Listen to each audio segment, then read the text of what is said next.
What is happening, everyone? It's your host, Robert Taylor, here with another recorded video for landscape materials. For those that don't recall, or if this is your first time, last time we did slopes. Um, if you're wanting slopes as well and you haven't done this, please look back at my other video, or if you already have a slope, fantastic, and you're trying to figure out how to add it to your add height to your slopes. Wow. That is easy. There are two ways to do it, and I'm going to go over both of them for you. So, here's what we worked on last video. Nothing's changed. All looks beautiful. You have two options when it comes to uh, when it comes to merging height and slope. The first one, and arguably to me, for me, the easiest one, is to simply do this option right here. And it may look familiar, and that's because it is. This is literally this first step right here. The difference being this the second one, which is right here,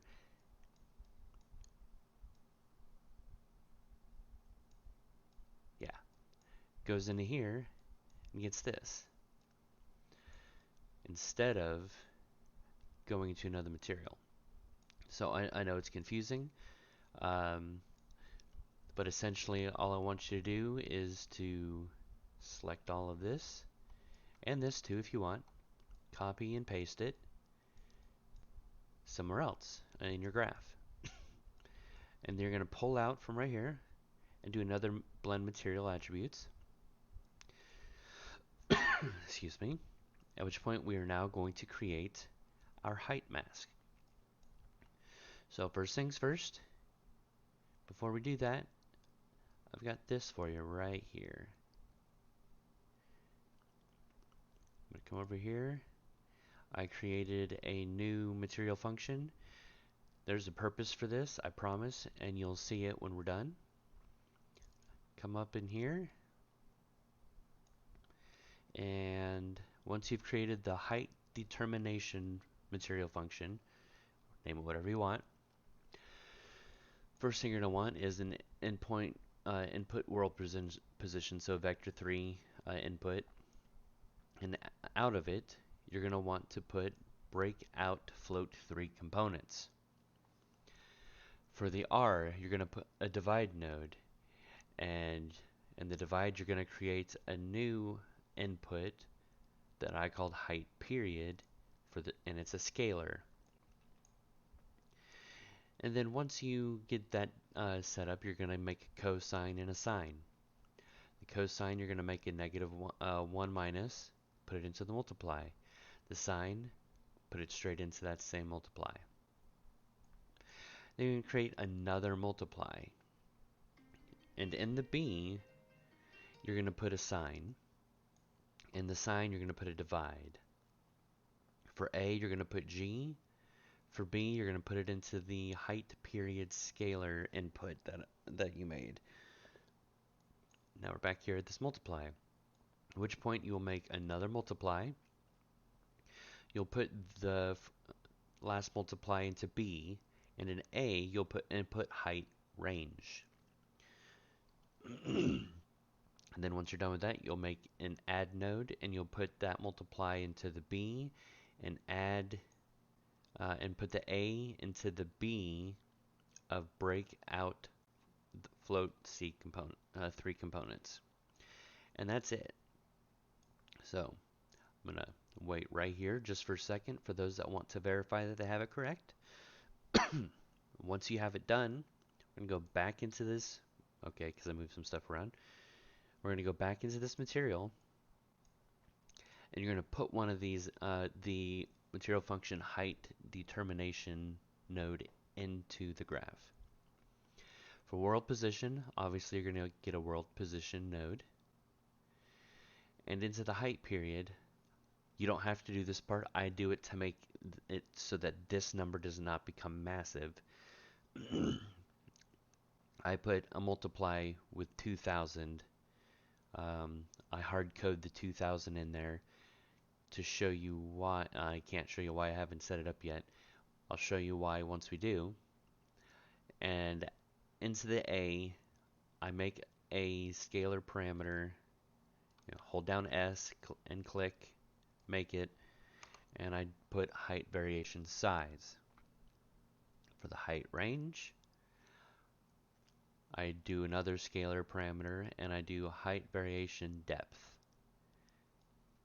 From there, I pull out the B because B is up and down, so it sets it for up and down, which is what creates the height mask.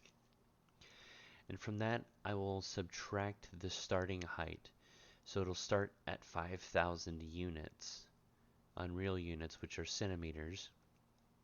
So if you wanted it by meter, you could multiply it by 100 and then have 1 meter, 2 meters.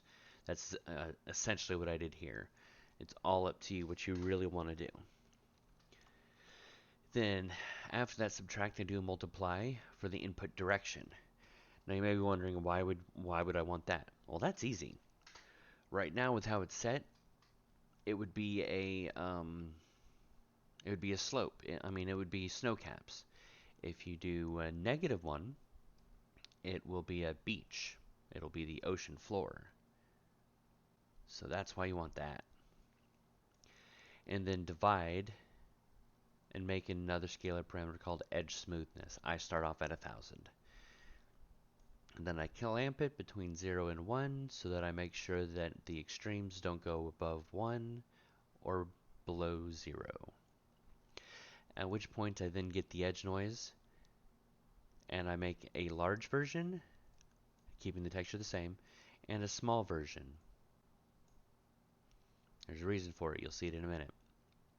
And once that is all completed, you place it into the alpha of this blend node. So that said, you then bring it up here, and this blend you place right into there. Do this. So as a reminder, rock 1, so the cliff, so that it stays a cliff, and I have biome 2, which for me I guess is the snow caps, and it is now all set up. If I hit save,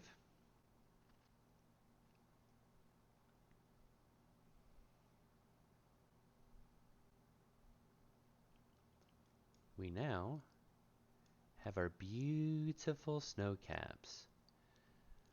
So, now to show off why I have this cool nifty setup right here.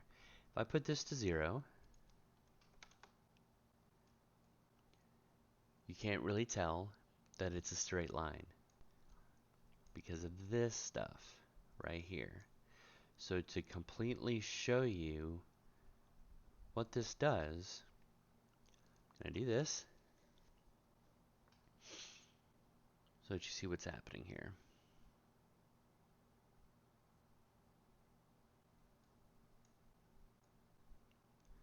Come on over here, it's a 0.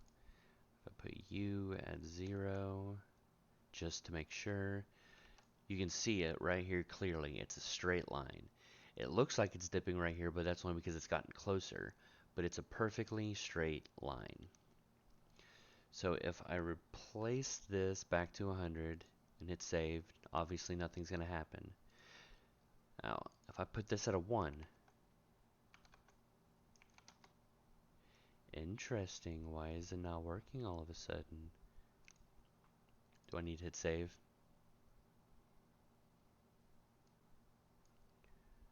What are you doing? No, you should be working. Oh, that's at 100. I guarantee you that's what it is. Let's put this at 1,000. Yep, there it is. So it's 0. It's doing absolutely nothing here. You think. You can tell by how it's looking that it's doing something. The holes are just simply too small. If I didn't have this, and if it was only going to this, it would just be a perfectly straight line. There wouldn't be any of these holes. So if I make this a 1, now you may be thinking, well, this is just absolutely ugly. Why would I want to do that? This is just to set it up, which is why I had this at 100 to begin with. If we go to 500, it starts showing terribly. So what it's doing is it's selecting spots and pulling them down. So the further this is, the further up it's going to go to do what you want it to do. So if I put this to a 2, then a 3, now as you can see, it's creating a wave. It's no longer straight. If I put you back up to 1,000, remember the 1 does this, 2 makes it a lot better, 2.5. I mean, look at this. It's creating a wave. It's creating spots of snow. You can set this up however you want. Now, obviously, once you're done with all that, and you have this in here,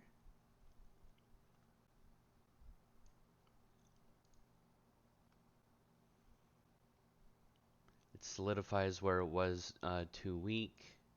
Obviously, you can see right here there's a spot that should be snow that isn't. And that's how you know that you need to mess with these numbers again, unless you're wanting these random spots, which I am not.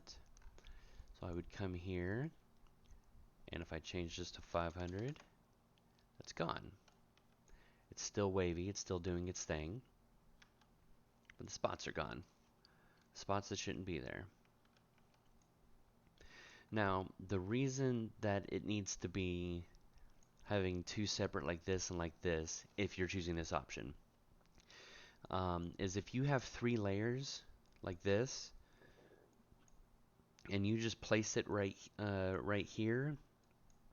By it, I mean this noise mask right here, by putting biome 1 and biome 2 and doing it. The dirt, whoa, that we do not see in the snow would be showing up. Now, to emphasize on it a little more, I do a different, where are you? Snow bias. It's not connected to anything.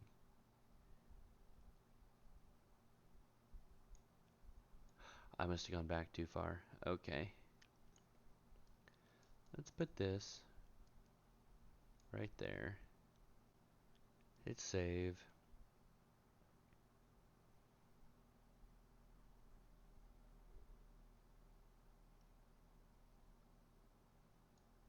That's looking more like it should have. Okay. I was so confused. The other one looks like this. Now that makes sense. As you can see, now it looks like how snow looks. Because snow's wet, it's moisture, so it sticks to surfaces a lot higher than the dirt.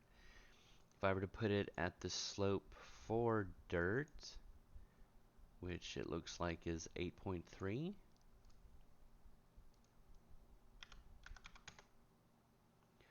obviously nothing is going to happen.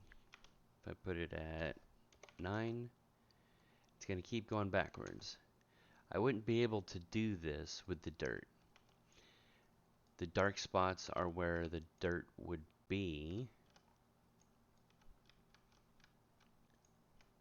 And because it's got nothing to put there, it's confused and making it dark. So there are limitations to this one. Da-dee-da. So yes, put this at 7, and you have beautiful snow, and you have a cap. And then, to show off the rest here, starting height, obviously, now it's starting off at 1 centimeter high.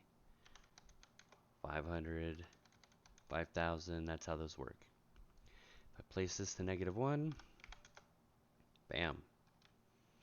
And then if I put this at 0, heck, let's just go with -5,000.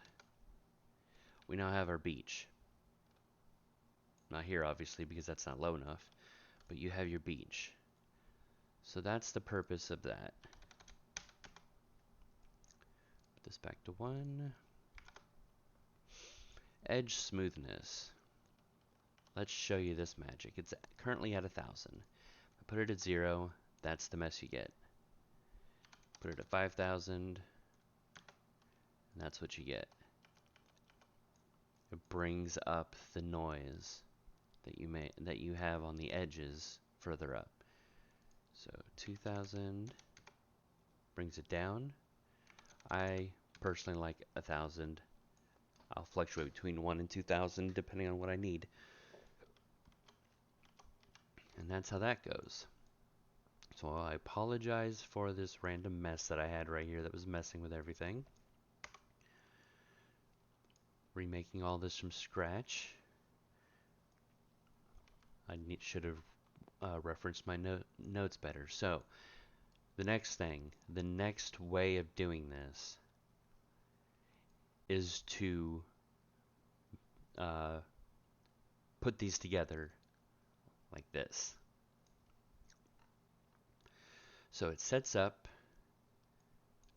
Here you have your rock, then your dirt and biome 2 are right here. And then for where you had biome 1, you have biome 1 and biome 2 right here. You do this so that it gets rid of the dirt. Then you come on up over here, and for this one's lerp where you're choosing the slope, you're also going to want a slope. You're going to want to put a lerp node for your slope bias and the slope bias snow. And there's a reason for that. And that's because, like I said earlier, snow creeps higher than dirt. So if you don't have that, then it's going to just transition from, let me get down here to the dirt. Right here's good. Where this dirt were to end and start turning to snow, that's how it would stay. It would look identical. To best show it with how we have this right now, I'll put you to, I believe it's 8.3. Yeah.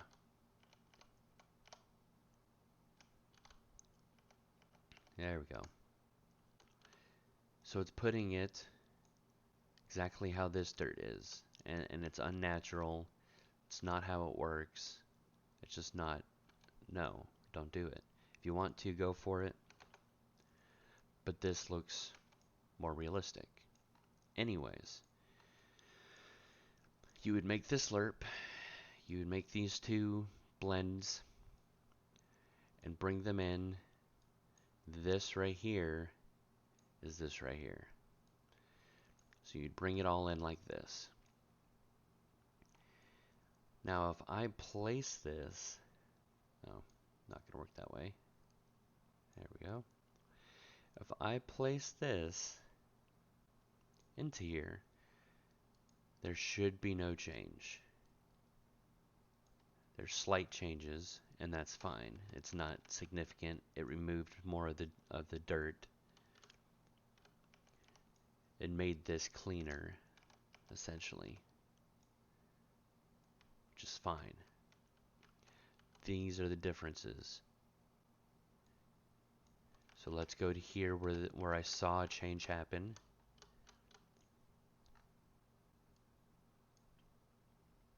Hit save. Less precision versus more precision. Ugh.